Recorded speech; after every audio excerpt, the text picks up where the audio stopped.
तो ये बड़ा इंपॉर्टेंट टॉपिक स्टार्ट कर रहे हैं जी हम आज का, सब्सक्रिप्शन। बोर्ड पे ध्यान से देखें।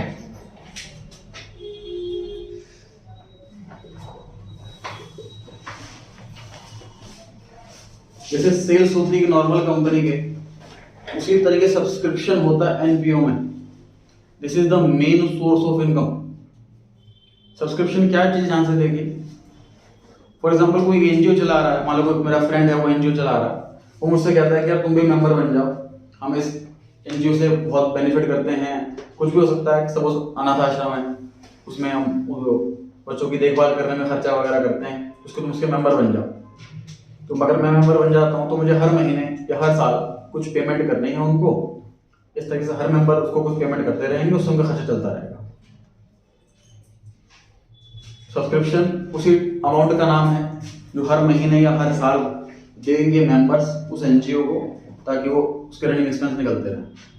अगर एनजीओ नहीं है, क्लब है, तो क्लब में भी जो रनिंग एक्सपेंस होते हैं उसको निकालने के लिए सारे मेंबर्स उसको पैसा देंगे। एग्जाम्पल मैं सोसाइटी फ्लैट का दिया था, सोसाइटी में जितने भी फ्लैट हैं सभी कुछ पैसा देंगे और उससे रिसोर्सेज यूज किए जाएंगे, जिम या स्विमिंग पूल या स्पोर्ट्स मटेरियल के साथ। सब्सक्रिप्शन हमारे लिए मतलब मेन इनकम होती है एनजीओ की, राइट।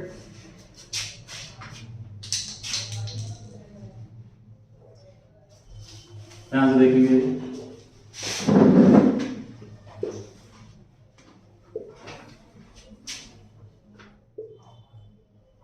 पर्टिकुलर अमाउंट, कुछ नोट नहीं करना, सिर्फ बोर्ड पे देखना। तो वही इनकम है। इनकम एसेट बन सकती है कब? जब हमने पैसा कमा लिया बट मिला ना हो, correct. Accrued income is an asset. Earn कर लिया बट रिसीव नहीं हुआ, ऐसा ही है। तो सर ये इनकम हमारी एसेट भी बन सकती है। एसेट का ओपनिंग बैलेंस किस साइड आता है? डेबिट साइड में आता है। सर एसेट का दो ही चीजों का डेबिट नेचर होता है, एसेट और एक्सपेंस। बाकी सबका क्रेडिट नेचर होता है, लायबिलिटी, रेवेन्यू और कैपिटल। तो सर अगर ये एक्रूड है तो ये हमारी एसेट है। बैलेंस बीडी डेबिट में और बैलेंस सीडी क्रेडिट में, करेक्ट। सर ऐसा हो सकता है कि हमारी इनकम लायबिलिटी बन जाए? ऐसा हो सकता है, कब हो सकता है? हमारी इनकम हमारी लायबिलिटी बन जाए, ऐसा कब हो सकता है? एडवांस में मिल जाए। हमारी इनकम अगर एडवांस में मिल सकती है, असेट ऐसे करके हैं, अगर हमें इनकम एडवांस में मिल गई तो हमारी लायबिलिटी बन जाती है। लायबिलिटी का क्रेडिट बैलेंस होता है।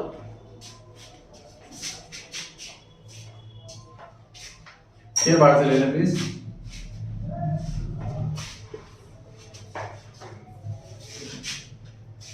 बाई बैलेंस बीडी ब्रैकेट में एडवांस। अगर हमें एडवांस मिल गई हमारी इनकम तो ये हमारी लायबिलिटी बन गई।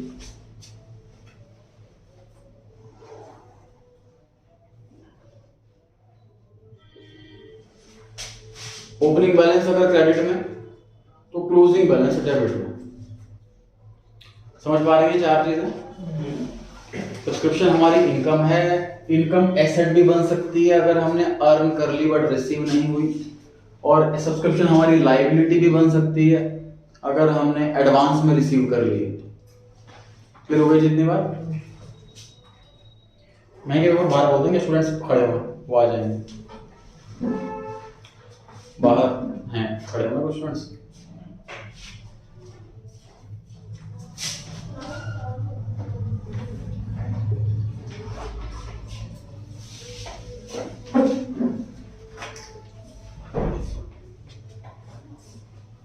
चलिए एक बार से प्लीज एक ही बार ले लेना।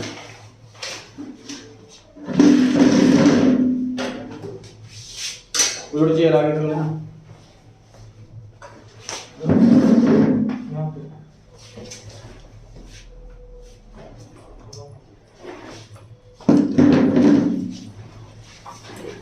अभी ये बताया मैंने, सब्सक्रिप्शन जो हमारी इनकम होती है, अर्न कर ली बट रिसीव नहीं हुई तो ये हमारी एसेट बन गई। एसेट का बैलेंस डेबिट साइड में आता है, बीडी इधर सीडी इधर। सब्सक्रिप्शन हमें एडवांस में मिल गया तो हमारी लायबिलिटी बन गई। लायबिलिटी का क्रेडिट बैलेंस होता, बीडी क्रेडिट में और सीडी डेबिट। सब्सक्रिप्शन जब हमें पूरे साल मिलता होगा तो एंट्री पास होती होगी, bank account debit to subscription account, पैसा आ रहा है, एसेट इंक्रीज डेबिट और रेवेन्यू इंक्रीज क्रेडिट। तो मुझे बताना इसकी पोस्टिंग कैसे करूं मैं? क्रेडिट साइड में आएगा तो एंट्री के अंदर सब्सक्रिप्शन अकाउंट क्रेडिट हुआ, क्रेडिट साइड में क्या लिखूं? By bank.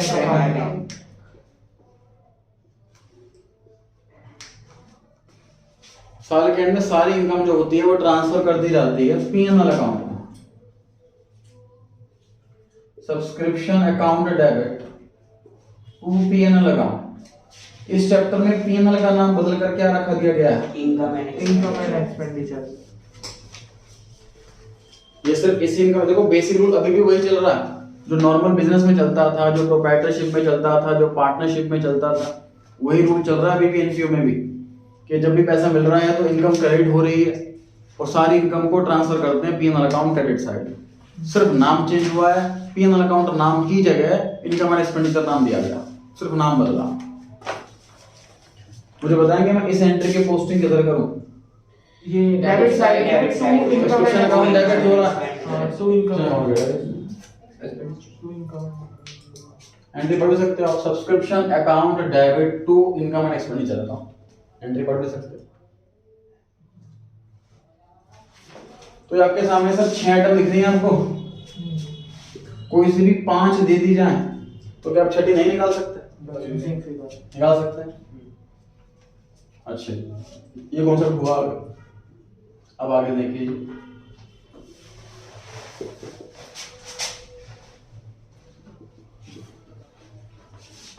आउटस्टैंडिंग वर्ड, इसका मीनिंग हमने 11th में क्लास में सेकंड क्लास में सीखा था।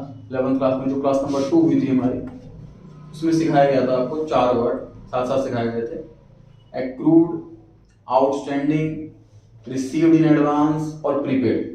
ये 4 टर्म सिखाई गई थी एक साथ। उस टाइम ये सिखाया गया था आपको कि आउटस्टैंडिंग जहां भी वर्ड दिखे तो समझ जाइए कि वो लायबिलिटी, पैसे देने बाकी। अब मैं बता रहा हूं कि वो गलत पढ़ाया था, इनकम्प्लीट पढ़ाया। ऐसा नहीं है कि आउटस्टैंडिंग और लायबिलिटी बराबर है, ऐसा नहीं। समझिए जी, आज एग्जैक्ट मीनिंग क्या है। आउटस्टैंडिंग वर्ड का मीनिंग होता है पेमेंट पेंडिंग, पैसे देने बकाया, payment pending.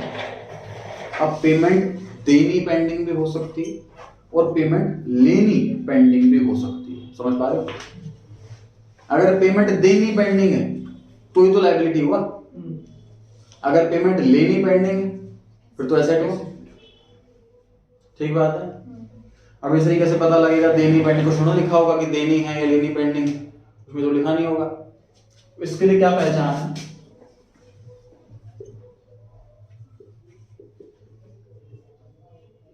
Outstanding expense, outstanding income. अब इसको ध्यान से पढ़ना, आउटस्टैंडिंग वर्ड की जगह पेमेंट पेंडिंग पढ़ना है।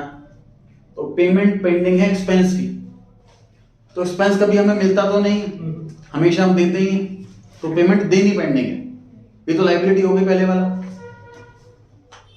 आउटस्टैंडिंग एक्सपेंस मतलब ये तो पक्का लायबिलिटी है, क्योंकि पेमेंट देते हैं, एक्सपेंस की कभी मिलती नहीं है हमें, पेमेंट देनी पेंडिंग है, लायबिलिटी। इनकम कभी देते तो नहीं किसी को, लेते ही, तो ये पेमेंट लेनी पेंडिंग, तो ये एसेट। तो आउटस्टैंडिंग वर्ड एसेट के लिए भी इस्तेमाल किया जा सकता है, आउटस्टैंडिंग वर्ड लायबिलिटी के लिए भी इस्तेमाल किया जाता है। डिपेंड करता है कि ये वर्ड किसके साथ लगा हुआ, इनकम के साथ कि एक्सपेंस के साथ। समझ आ गई बात? सब्सक्रिप्शन बताइए इनकम है कि एक्सपेंस है? इनकम। तो इसके साथ अगर आउटस्टैंडिंग वर्ड लगा हुआ हो तो ये एसेट हुआ कि लायबिलिटी हुआ? एसेट हुआ। लिख सकते थे वहां पर, लिख सकते थे, सिनोनिम है, क्रूड लिख सकते थे। तो मैं क्रूड वर्ड की जगह ऑब्लिक करके लिख रहा हूं आउटस्टैंडिंग। मतलब आपको क्वेश्चन में आउटस्टैंडिंग सब्सक्रिप्शन दिख जाए तो आप ये ना कहें कि सर आउटस्टैंडिंग लिखा हुआ है तो लायबिलिटी होता है, तो ये आपने इधर बैलेंस कैसे लिख दिया, इधर तो बैलेंस एसेट का आता है बस। Outstanding subscription is an asset, क्योंकि पेमेंट लेनी पेंडिंग है। समझ में आ गई बात? एक्रूड के साथ ऑब्लिक करके मैंने आउटस्टैंडिंग लिख दिया। फॉर्मेट दिया हुआ है जी पेज नंबर 2 पर, देखें एक बार। सब्सक्रिप्शन अकाउंट का फॉर्मेट दिया हुआ है, फिर लगा के देख ले एक बार साथ में, है ना। डेबिट साइड में देखें जी 3 आइटम दे रखी है। टू आउटस्टैंडिंग सब्सक्रिप्शन जो इन द बिगिनिंग में है, मतलब बैलेंस बीडी है। To income expenditure account, to advance subscription जो एंड वाला मतलब सीडी, एडवांस सीडी क्लोजिंग वाला। पढ़े क्रेडिट साइड में एडवांस सब्सक्रिप्शन बिगिनिंग मतलब बीडी, एडवांस बीडी वाला, ओपनिंग वाला। बाय बैंक अकाउंट जितना पैसा मिला है साल। बाय सब्सक्रिप्शन आउटस्टैंडिंग जो एट द एंड है, आउटस्टैंडिंग जो एट द एंड क्लोजिंग वाला मतलब, ठीक है। तो आपके सामने 6 आइटम गिवन है और 6 में से कोई भी 5 आइटम क्वेश्चन के अंदर गिवन होगी, छठी आंसर निकल जाएगा। बड़ा आसान क्वेश्चन है जी। 6 नहीं होगी। थर्ड पेज पर आ गए जी पहले क्वेश्चन पर। पहले आप लोग मेरी हेल्प करेंगे सॉल्व करवाने में, उसके बाद नोट करेंगे। सारे अमाउंट आप लोगों ने बताना किधर लिखना। From the following information calculate the amount of subscription to be credited to income and expenditure. तो क्वेश्चन क्या है कि मुझे ये वाला अमाउंट बता दो, ये हमारा आंसर आने वाला कि कितना अमाउंट हम इनकम एक्सपेंडिचर में क्रेडिट करेंगे। ये जो अमाउंट आएगा यहाँ पे क्रेडिट होगा इनकम एक्सपेंडिचर अकाउंट में। पहले लिखा हुआ है सर सब्सक्रिप्शन रिसीव्ड, बताओ जी रिसीव्ड कौन सा है इनमें से? बाय बैंक वाला, कोई पैसा मिला रिसीव हुआ, कितना रिसीव हुआ है सर? 2,85,000 रिसीव हुआ। उसके बाद लिखता है सर सब्सक्रिप्शन आउट, अच्छा क्वेश्चन में ईयर कौन सा है? क्वेश्चन जो करंट ईयर है वो 1920 है, मतलब 1 अप्रैल 2019 से 31 मार्च 2020। तो जितने भी बैलेंस जो है 2019 वाले होंगे वो ओपनिंग वाले होंगे, जो 2020 वाले होंगे वो क्लोजिंग वाले होंगे। सब्सक्रिप्शन आउटस्टैंडिंग जो लिखा हुआ है ये एसेट है कि लायबिलिटी है? ये ओपनिंग आउटस्टैंडिंग है, एसेट है, एसेट है। 31 मार्च 19 लिखा है कि ओपनिंग है कि क्लोजिंग है? ओपनिंग है। किधर लिखूं इसको? Debit side to balance BD, to balance BD bracket में outstanding. Subscription received in advance, advance वाला ये एसेट है कि लायबिलिटी? एडवांस में मिल गई इनकम, लायबिलिटी। ओपनिंग है कि क्लोजिंग है? ओपनिंग किधर लिखें? Credit side by balance BD bracket में advance. Subscription received in advance 1 April 20, ये क्लोजिंग हो गया, closing advance debit side. Subscription outstanding 1 April 20, credit side से क्लोजिंग आउटस्टैंडिंग हो गया सर। अब बस यहाँ पर आ जाए, खत्म करो क्वेश्चन, नोट कीजिए फटाफट।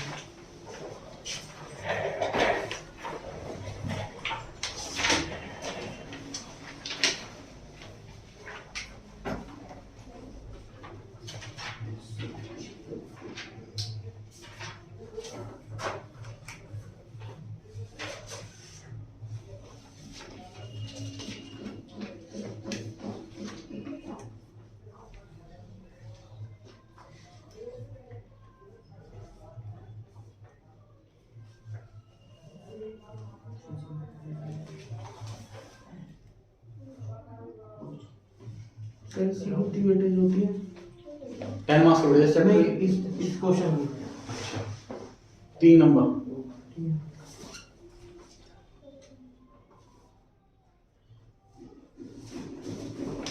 इस चैप्टर के वेटेज तो 10 मार्क्स फिक्स्ड है। बाकी इन जनरल क्वेश्चन कैसे आते हैं इसमें से एक क्वेश्चन 6 नंबर का जो कि नेक्स्ट टू नेक्स्ट क्लास में स्टार्ट हो जाएगा, और एक छोटा क्वेश्चन इस टाइप का 3 नंबर का जो लास्ट क्लास में कराए थे, वैसा क्वेश्चन भी आ सकता है, स्टेशनरी कंज्यूम या फंड बेस्ड मैनेजमेंट, या फिर इस टाइप का सब्सक्रिप्शन अकाउंट वाला 3 नंबर का, और 1 नंबर का 1 मार्क वाला क्वेश्चन।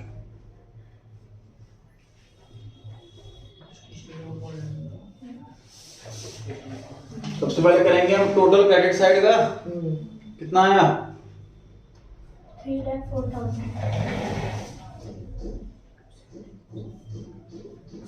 3,04,000।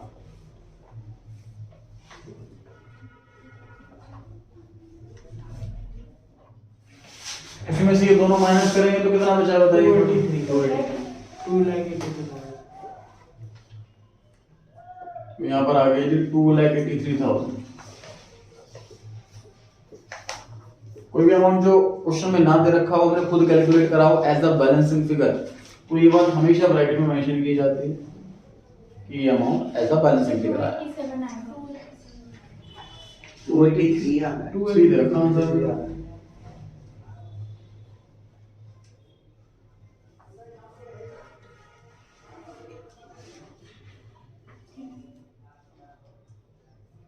सर ये आएगा 283।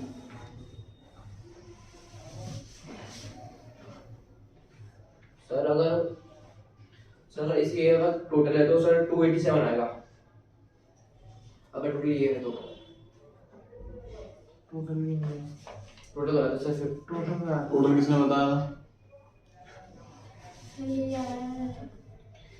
टोटल चेक करने के बाद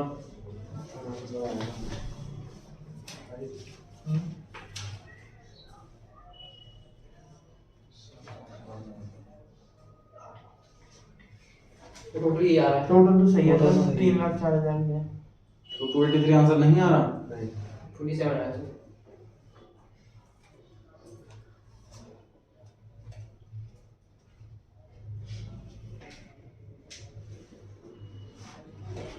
टू 87 आंसर आ रहा है। 3 सर टोटल 3 लाख आ रहा है शायद। नहीं 3,00,000। टोटल तो यही है।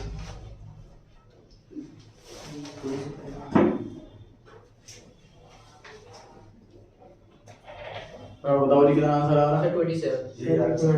287। नोट्स में चेंज कर लीजिए।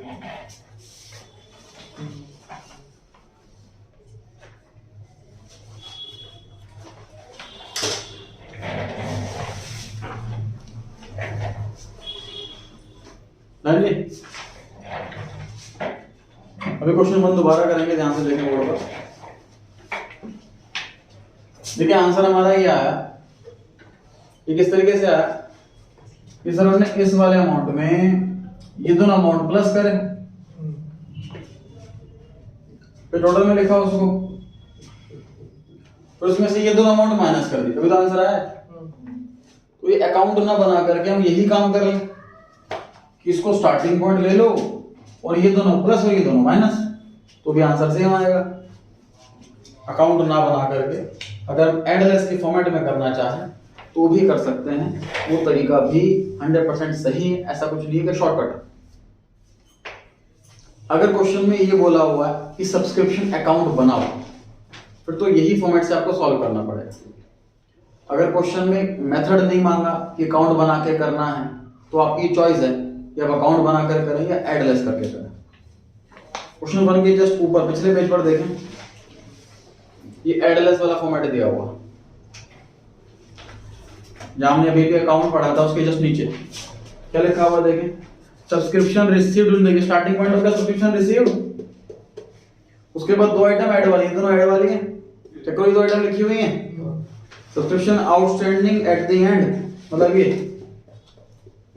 Subscription received in advance in the beginning, मतलब कि कितना प्लस होगा, और माइनस में ये दोनों लिखा हुआ होगा, चेक करो लेस में लिखा हुआ है subscription outstanding in the beginning, मतलब ये वाला अमाउंट, और subscription received in advance at the and, मतलब ये वाला अमाउंट। फिर आंसर ये आ जाएगा। तो अकाउंट बनाकर करो या एडलेस बनाकर करो, ये आपकी चॉइस है, दोनों ही तरीकों से पूरे मार्क्स मिलने हैं एग्जाम में। अकाउंट मांगा है स्पेशली तो आपको अकाउंट से ही करना पड़ेगा, अदरवाइज जैसे मर्जी कर सकते हैं। क्लियर हो गई बात? चलिए क्वेश्चन 2 पर आ गए। From the following information, calculate the amount of subscription to be credited to income and expenditure account. Again ये वाला अमाउंट मांगा इनकम एक्सपेंडिचर वाला, इसका मतलब बाकी पांचों पक्का दे रखे होंगे, खुद से कर पाओगे? सही है। करो का फटाफट से तो 2 मिनट का समय है बस।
कौन सा ठीक आ रहा? Yes sir. सबसे पहले लिखा हुआ है sir subscription received 50,000 account. Received आएगा सर बाय बैंक के सामने 50,000। 50,000 आउटस्टैंडिंग 19 वाला ये ओपनिंग आउटस्टैंडिंग हो गया। ये बैलेंस बीडी के सामने आएगा, टू बैलेंस बीडी।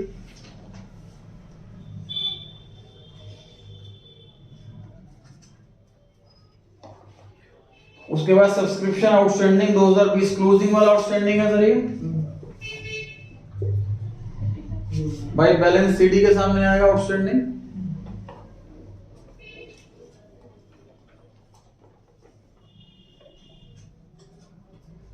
एडवांस 19 वाला ओपनिंग आउट एडवांस हो गया। ओपनिंग एडवांस 2020 का advance, closing advance 9,000। Closing advance 9,000। Total 64। Last line को पढ़ेंगे अभी, उसको अलावा बताएं आंसर। टोटल बताएं इस बार कितना आ रहा है? 64 35,000।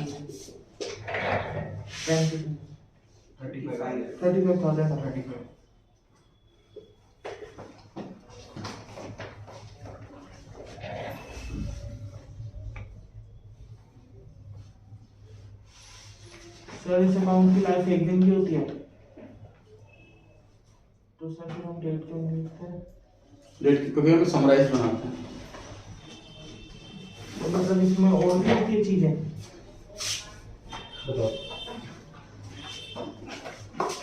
देखो लेजर में डेट का कॉलम क्यों नहीं बनाया है, ये डाउट है। प्रैक्टिकल लाइफ में जब भी लेजर बनेगा तो पूरे साल कंटिन्यू चलेगा, डेट का कॉलम भी बनेगा प्रैक्टिकल लाइफ में। रीजन क्या है कि ये वाली एंट्री 1000 बार होगी। कुछ सब्सक्रिप्शन 3 तारीख को मिला, कोई सब्सक्रिप्शन 8 तारीख को मिला, कोई अप्रैल में मिला, कोई जून में मिला। जब जब पैसे मिलते रहेंगे तो एंट्री होती रहेगी। प्रैक्टिकल लाइफ में ये वाली एंट्री जो है वो 1000 बार होगी, डेट का कॉलम बनता। हमें जब भी क्वेश्चन दिया जाएगा तो फुल ईयर का नहीं दिया जाएगा, समरी फॉर्म में दिया जाएगा कि टोटल इतना मिला सब्सक्रिप्शन। डेट का कॉलम इसलिए नहीं बना। क्लियर हो गया बात? अभी लास्ट लाइन रहती है इस क्वेश्चन की। बोर्ड पर आइए, क्वेश्चन एक पॉइंट समझाइए मेरे को।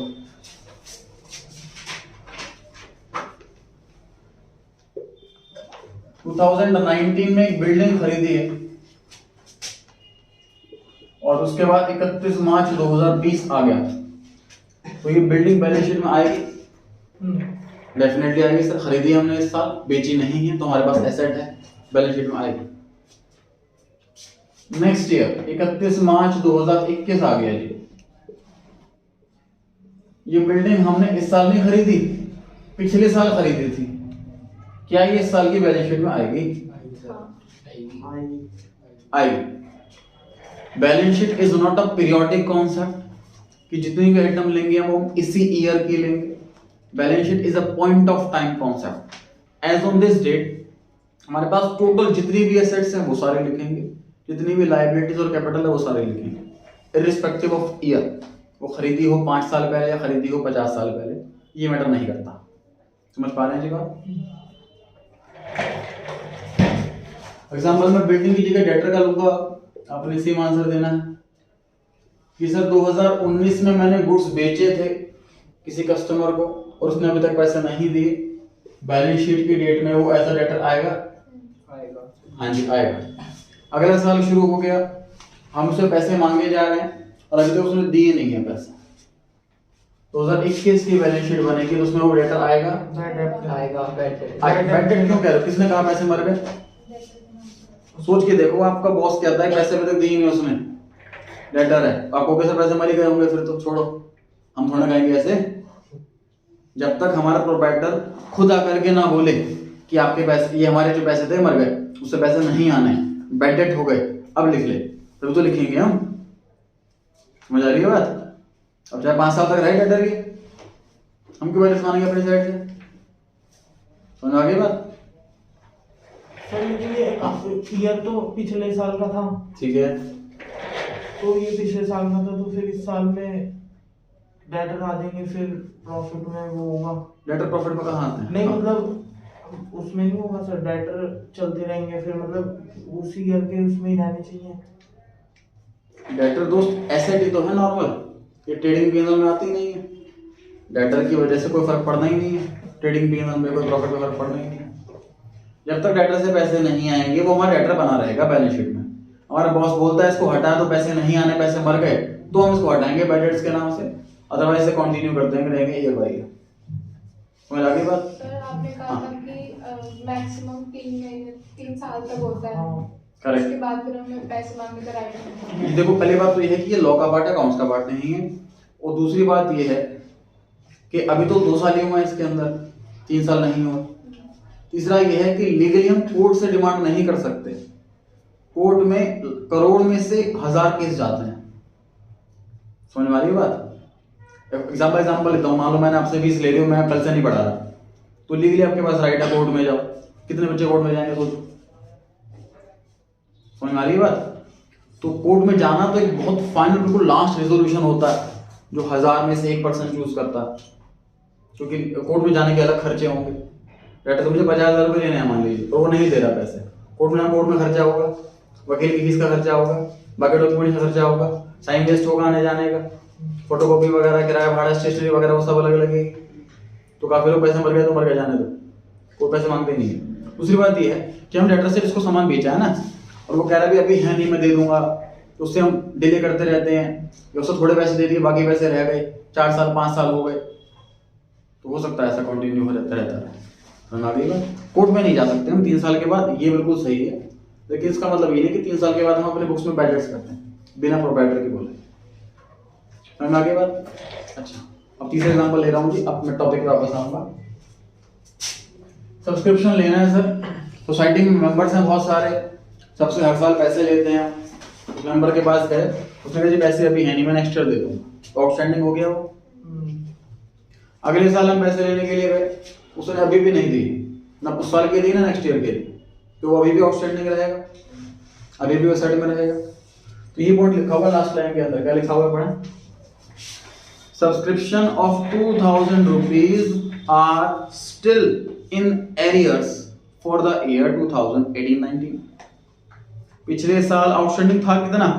तो चेक करके बताओ क्वेश्चन में। 20,000, 20,000। उस 20,000 में से 18,000 तो हमें मिल चुके हैं इस साल, 2,000 अभी भी रह गए। समझ आ रही है बात? 2,000 सेट में होना चाहिए। अब जो लिखा हुआ है ये सब्सक्रिप्शन आउटस्टैंडिंग 31 मार्च 2020 6,000 दिख रहा है आपको? ये 6,000 क्लोजिंग आउटस्टैंडिंग है। दिस इज द प्रिजम्पशन कि इसमें पिछले साल का भी इंक्लूड होगा। मतलब क्या हुआ? तो मान लो मैं आपको ये बोलता हूं कि 2021 में मेरे पास बिल्डिंग 25 लाख रुपए की है। 2021 में बिल्डिंग मेरे पास 25 लाख रुपए की, तो 2021 में जो खरीदी वो भी इसके अंदर होंगी, जो 2020 में खरीदी वो भी इसके अंदर होंगी, जो 19 में खरीदी वो भी इसके अंदर होंगी, सारी मिलाकर ही तो होगी। क्योंकि जब क्लोजिंग बैलेंस दिया जाता है किसी एसेट लायबिलिटी का, तो ये प्रिज्यूम करके दिया जाता है इसमें इस साल का, लास्ट ईयर का सब इंक्लूडेड होता है।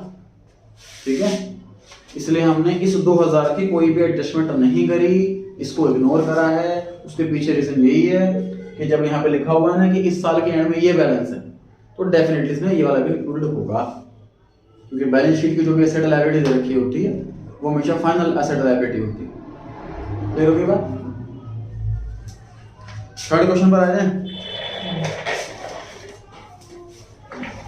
From the following information, calculate the amount of subscription to be credited to income and expenditure account। बताएंगे। पहले लिखा हुआ है एडवांस सब्सक्रिप्शन। एडवांस एसेट होता है कि लायबिलिटी होता? लायबिलिटी होता है। लायबिलिटी होता है। किधर लिखूं 8000 किस side? Credit side. Credit side. Opening advance. Closing advance कितना है? 9500। Debit side. सही। आउटस्टैंडिंग सब्सक्रिप्शन क्या होता है? एसेट के liability? Asset. Asset. Asset. Opening वाला किस side? Debit side. Debit side. Closing वाला किस side? Credit side. Credit side. उसके बाद लिखा हुआ है सब्सक्रिप्शन रिसीव्ड 1,20,000 किस side? Account. Credit side bank account. Credit side में बाय बैंकर विच इंक्लूडेड 5,000 को पढ़ेंगे हम बाद में, सॉल्व करें।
वन 1,40,500 इसका टोटल है सर 1,40,000 पर 1,40,000 और सर आंसर आ रहा है 1,24,000। 24,000।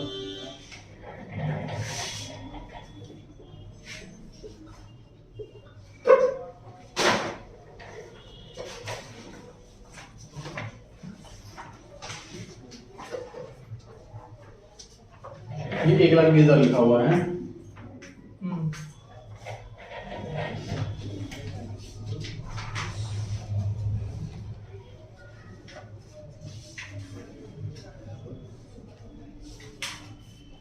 नोट कर लेते सबने ना?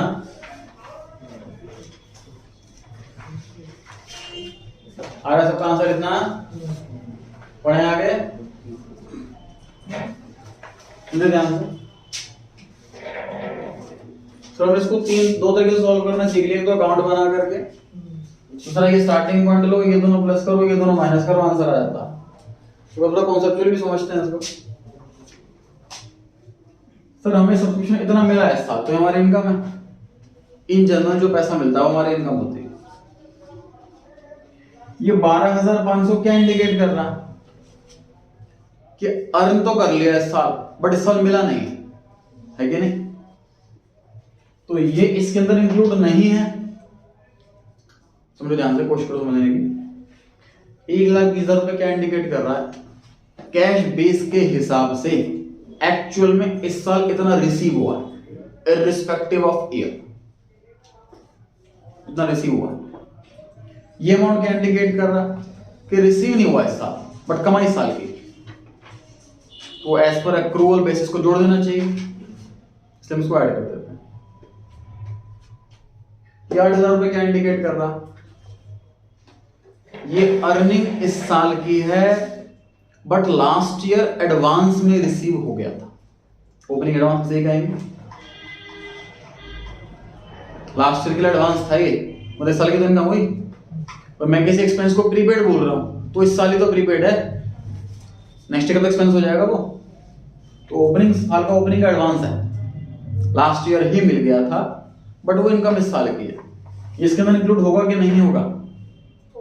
नहीं होगा। नहीं होगा। 1,20,000 क्या बता रहा है? तो इसी साल रिसीव हुआ है, जबकि ये तो पिछले साल ही रिसीव हो गया था। इस साल रिसीव कहाँ हुआ है, लास्ट ईयर रिसीव हो गया था, बट इनकम इस साल की, इसलिए एज पर अक्रूवल बेस इसको जोड़ देना चाहिए। इसलिए इन दोनों को हम इसमें ऐड कर देते हैं। इस पे आते हैं, ये ओपनिंग आउटस्टैंडिंग है, पिछले साल की इनकम है, तो पिछले साल नहीं मिली थी तो इस साल मिल गई होगी, ये इसके अंदर इंक्लूड होगी, बड़े साल की इनकम है नहीं, इसलिए हटा देते हैं इसको, इसलिए इसको माइनस करते हैं। क्लोजिंग एडवांस ये क्या इंडिकेट कर रहा है कि ये इनकम है नेक्स्ट ईयर की, बट हमें मिल गई इसी साल।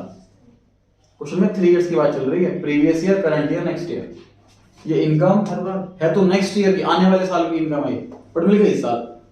इस साल पैसे मिल गए तो ये 1,20,000 के अंदर इंक्लूड होगा, बड़े साल की इनकम नहीं है, इसलिए इसको हटा देते हैं।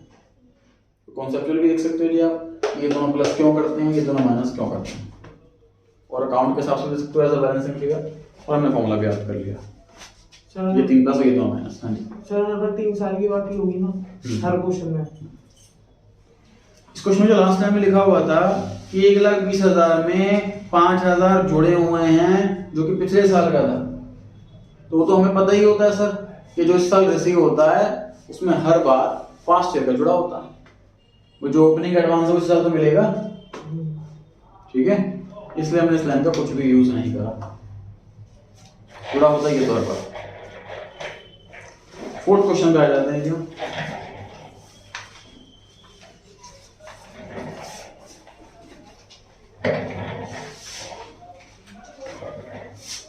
ध्यान से पढ़ेंगे जी।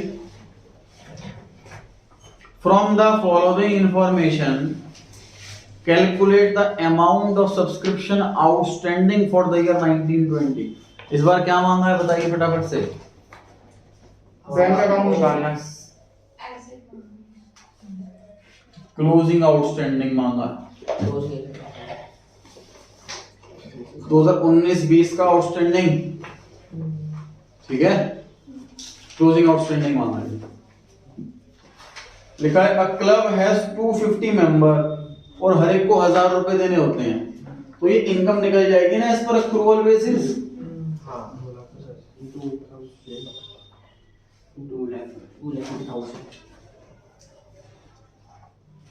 1,000 रुपए हर एक मेंबर को देने होते हैं हर साल, और 250 मेंबर हैं, तो एज पर अक्रूवल बेसिस ही हमारी इनकम होनी चाहिए।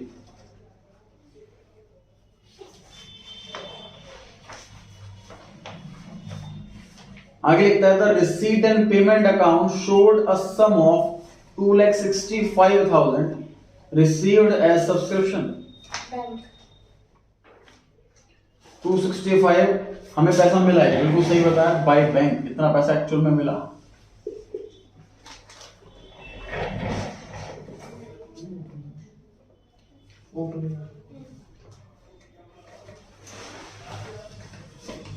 उसके बाद लिखा है कि सब्सक्रिप्शन आउटस्टैंडिंग 19, मतलब ओपनिंग आउटस्टैंडिंग है ये,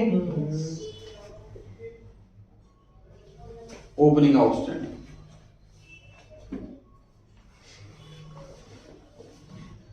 रिसीव्ड इन एडवांस दोनों दे रखे हैं, एक ओपनिंग है क्लोजिंग। ओपनिंग बताना कौन सा है, 12,000। तो 19 के सामने जो लिखा हुआ है 12,000 वो ओपनिंग है, 2020 के सामने लिखा हुआ है वो क्लोजिंग है 30,000। तो आ जाएगा आंसर, सॉल्व कीजिए।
वो कर लेंगे तो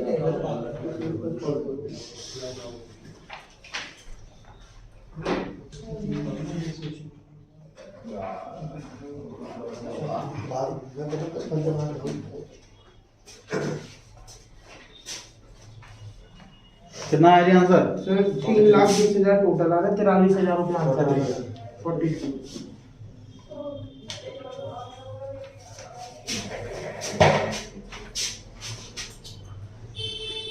अब देखो जो एडलेस वाले फॉर्मेट से करते हैं वो थोड़ी दिक्कत यही आती है।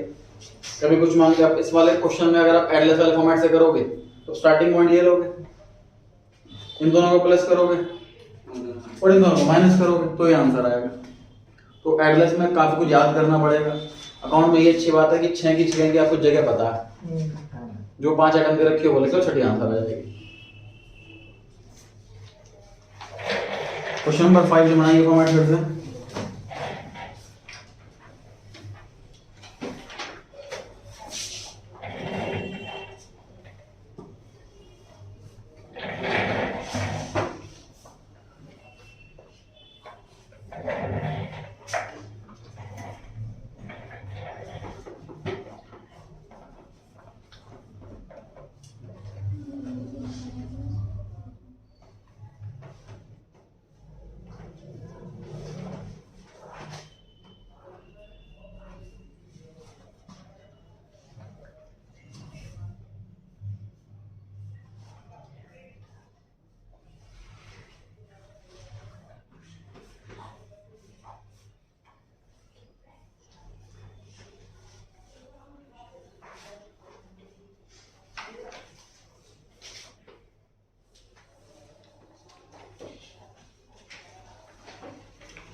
Format ready?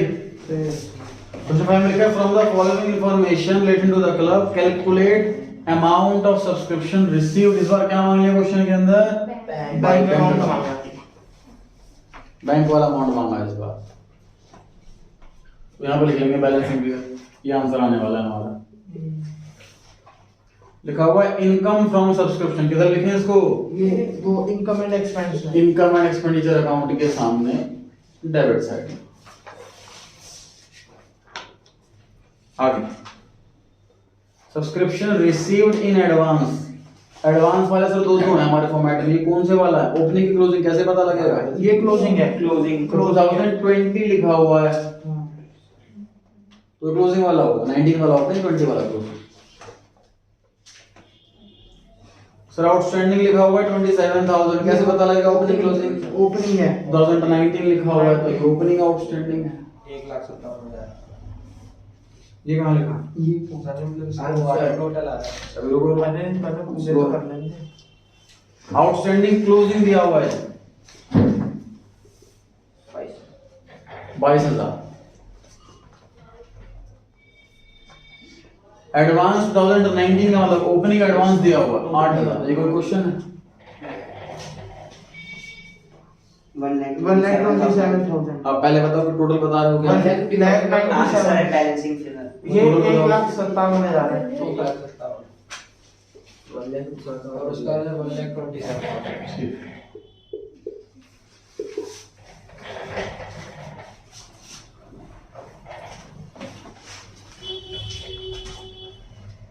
बढ़े जी आगे,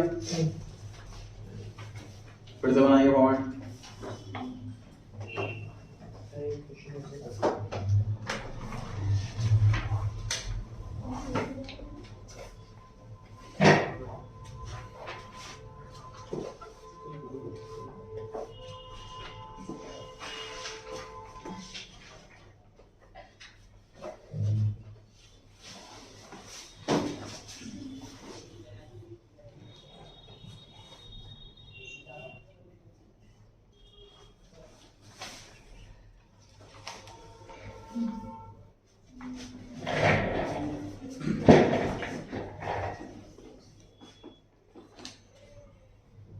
रंजी बढ़ सकता है आगे।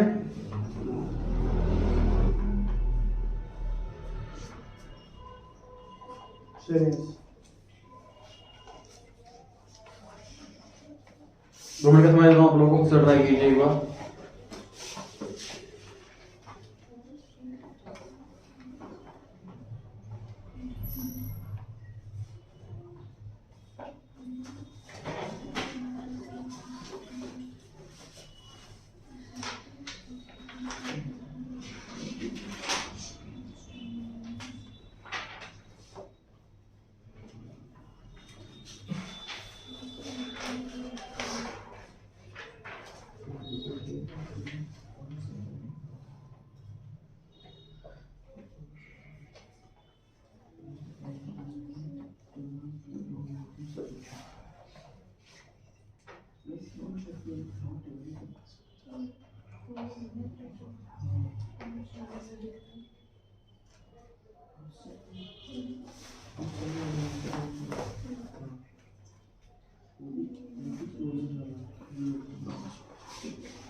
स्टार्ट।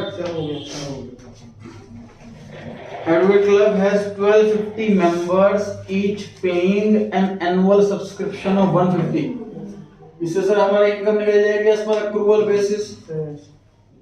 1250 मेंबर हैं और हर एक को 150 रुपीज देने होंगे। By bank account, by bank नहीं, to income expenditure as per accrual basis हमारी इनकम है। कितना है टोटल?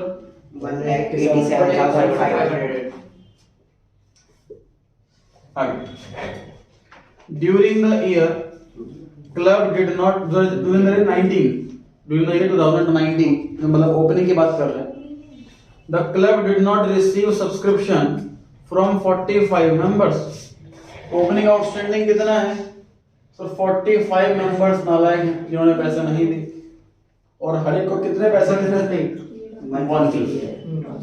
तो इस बार देख रहे हो, इस बार क्वेश्चन में जो एडवांस है, जो आउटस्टैंडिंग है, वो अमाउंट में नहीं दिया, मेंबर्स के नंबर दे दिए। कितने मेंबर ने नहीं दिया, इतने मेंबर ने एडवांस दे दिया, इतने मेंबर ने टोटल देना था, ऐसा। तो हमें पता है कि पर मेंबर कितने पैसे देने थे, उससे अमाउंट निकाल सकते हैं। कि सर 45 मेंबर ने पैसे नहीं दिए और हर एक को 150 रुपीज देने थे, उससे निकालेंगे ओपनिंग आउटस्टैंडिंग। कितना है जी? 7,50,000। आगे सर ये अपने 1250 into 150 क्यों बनाया? हाँ सर, ये तो उसमें आएगा बैंक में। बैंक में आएगा सर। ये तो 1250 इंटू रिसीव हो रहा है नहीं, कुछ नहीं मांगा, क्या बताना? Received and payment payment side। Sir ये तो मांगा इनकम कहाँ लिखा? क्वेश्चन में बाय बैंक तो मांगा है। सर लिखोगे लास्ट लाइन में क्या लिखा हुआ है? कैलकुलेट करें अमाउंट ऑफ सब्सक्रिप्शन जो रिसीट एंड पेमेंट अकाउंट के डेबिट में जाएगा। सर ये पीछे था, ठीक है आगे दिया। ठीक है जी, तो क्वेश्चन में ये वाला मांगा, ये इनकम दे रखी है। आगे लिखा है, एक सेम लाइन पढ़ा दोबारा से। ड्यूरिंग द ईयर 2019 क्लब ने 45 मेंबर से पैसा रिसीव नहीं करा and received subscription in advance from 46 members. जो ओपनिंग एडवांस था वो 46 मेंबर्स से था। हर एक मेंबर से कितने रुपए? 150। कितना हुआ? 690, 6,900, oh 6,900। 46 मेंबर्स ने पैसे एडवांस दे दिए थे, हर एक ने 150 रुपए, तो इतना एडवांस पैसा हो गया स्टार्टिंग में। आगे बढ़ते हैं। सर ये जो ओपनिंग आउटस्टैंडिंग हाँ। ऑन 31 मार्च 18, अच्छा ऑप्शन 18-19 का है, गड़बड़ हो गई। सर ये जो बैलेंस सीडी में ना 150 इंटू 45 आएगा। हाँ बट वो तो एक गलत आ रहा है, तो 6750 आना चाहिए। सर ये अब सही है, पहले हमने उल्टा दिया था। 2018 कैसे आगे से और इसे कुछ ईयर की मिस्टेक लग रही है सर मुझे। ये दोबारा करवा रखी है सर। सर अकाउंटिंग है 18-19 का ही है। 45 है। सर आपने करवा रखी है। इवन क्वेश्चन में जो करंट अकाउंटिंग है वो 2019 है। 29 तो लास्ट में लिखा हुआ है कि अमाउंट बताओ रिसीट पेमेंट अकाउंट का 2019 का, तो क्वेश्चन में करंट 19 है, अब तक 2020 चल रहा था, उसका 19 है। अच्छा जी, अब लिखा हुआ है 2019 में क्लब ने पैसे रिसीव नहीं करे, तो क्लोजिंग आउटस्टैंडिंग हुआ है। हाँ 20 लिखा है। सेम ईयर हुआ ना?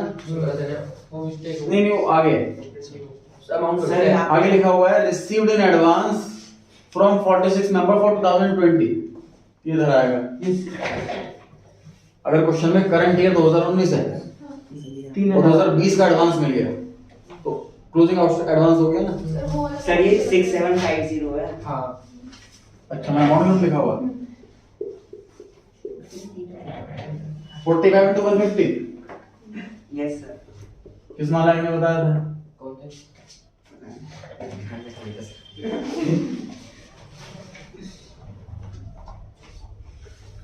46 into 150। ऑन 31st मार्च, अब ओपनिंग की बात हो रही है। Outstanding subscription was 15,000, subscription received in advance was 3,000। अब बताओ कितना आंसर आया। टोटल बताएं पहले डेबिट साइड का।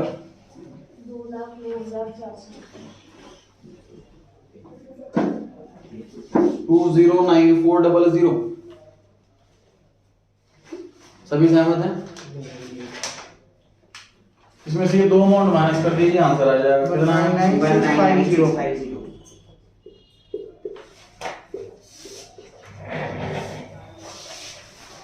199650। होमवर्क में जी इलस्ट्रेशन 11 से 15 और उसके बाद 23, एक्सरसाइज में 16 से 24।